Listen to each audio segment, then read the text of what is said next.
গরিব আল্লাহ, গরিব আল্লাহ, গরিব আল্লাহ। পীরগঞ্জ উপজেলার ৪ নং ইউনিয়নের কমিতপুর ইউনিয়নের কমিতপুর মাদ্রাসা মাঠে আয়োজিত উপস্থিত ইউনিয়ন সেক্রেটারি, সম্মানিত অতিথি হিসাবে উপস্থিত রয়েছেন 11 দলীয় জোটের বিভিন্ন পর্যায়ের নেতৃবৃন্দ, আমার সামনে বসা সংগ্রামী ভাইয়েরা, পর্দার অন্তরালের মা ও বোনেরা, সাংবাদিক বন্ধুগণ, গভর্নমেন্টের গোয়েন্দা সংস্থার কর্মকর্তা বৃন্দ, কমিতপুরের এই বাজারের সম্মানিত ব্যবসায়ী বৃন্দ, সকল রাজনৈতিক দলের নেতা কর্মী বৃন্দ, সুপ্রিয় উপস্থিতি, সশ্রদ্ধ সালাম, অভিনন্দন জ্ঞাপন করছি আরো একবার। আসসালামু আলাইকুম ওয়া রাহমাতুল্লাহি ওয়া বারাকাতুহু। জনসভা সকল দলের জনসভাকে ম্লান করে দিয়েছে।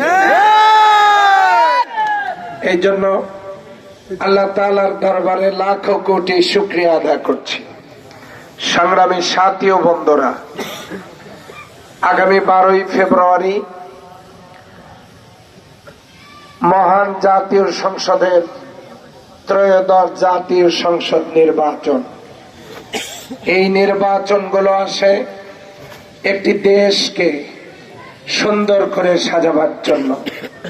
স্বাধীনতার পরে এই দেশে আমরা যারা জন্মগ্রহণ করেছি,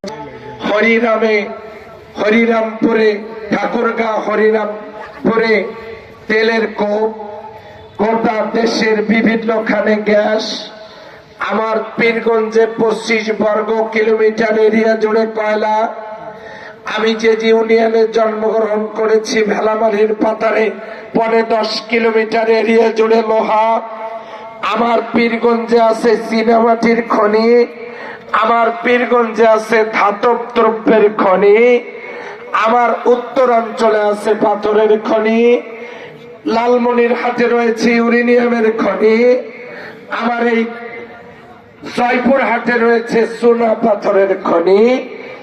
এত খনিজ সম্পদের সমৃদ্ধ যে দেশটি, সেই দেশ হলো আমার প্রিয় জন্মভূমি এই বাংলাদেশ। আমার বড় গর্বের বিষয়। আলহামদুলিল্লাহ, দেশটাকে পরিচালনা করবার জন্য এদেশের মানুষ সরকার নির্বাচনগুলোতে, কিন্তু 54 বছরে আমরা কি দেখলাম? আমরা দেখলাম আমাদের কয়লা লোহার খনি উত্তোলন হয় নাই। আমরা দেখলাম আমাদের অনেক খনিজ সম্পদ এখনো মাটির নিচে রয়েছে, যেগুলো উত্তোলনের কাজে আমরা হাত দিতে পারি নাই। আমরা পারিনি এ দেশবাসীর প্রত্যাশা পূরণ করতে। কি করেছি আমরা? আমার দেশে আমরা এই 54 বছরে দুর্নীতি বন্ধ করতে পারি নাই, দুঃশাসন লুটপাট বন্ধ করতে পারি নাই, চাঁদাবাজি, টেন্ডারবাজি, মামলা বাণিজ্য বন্ধ করতে পারি নাই। আমাদের এই সাধারণ মানুষগুলো হাসপাতালে গেলে ঔষধ পায় না, থানায় গেলে সেখানে মামলা বাণিজ্য হয়, কিন্তু লোকেরা সেখান থেকে ভালো কিছু পায় না।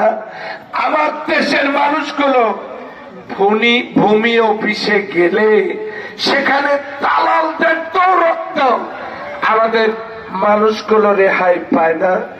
আমার দেশের মানুষগুলো এখনো পর্যন্ত নারীদের যৌতুক কেউ বন্ধ করেনি। এখনো পর্যন্ত নারীরা নির্যাতন, নারীদের উপরে নির্যাতনের উৎপাদিত ফসলের মূল্য পায় নাই। তারা ঘাম ছড়িয়েছে, রক্ত ছড়িয়েছে, সার, কীটনাশক, ঔষধ তারা পায় নাই।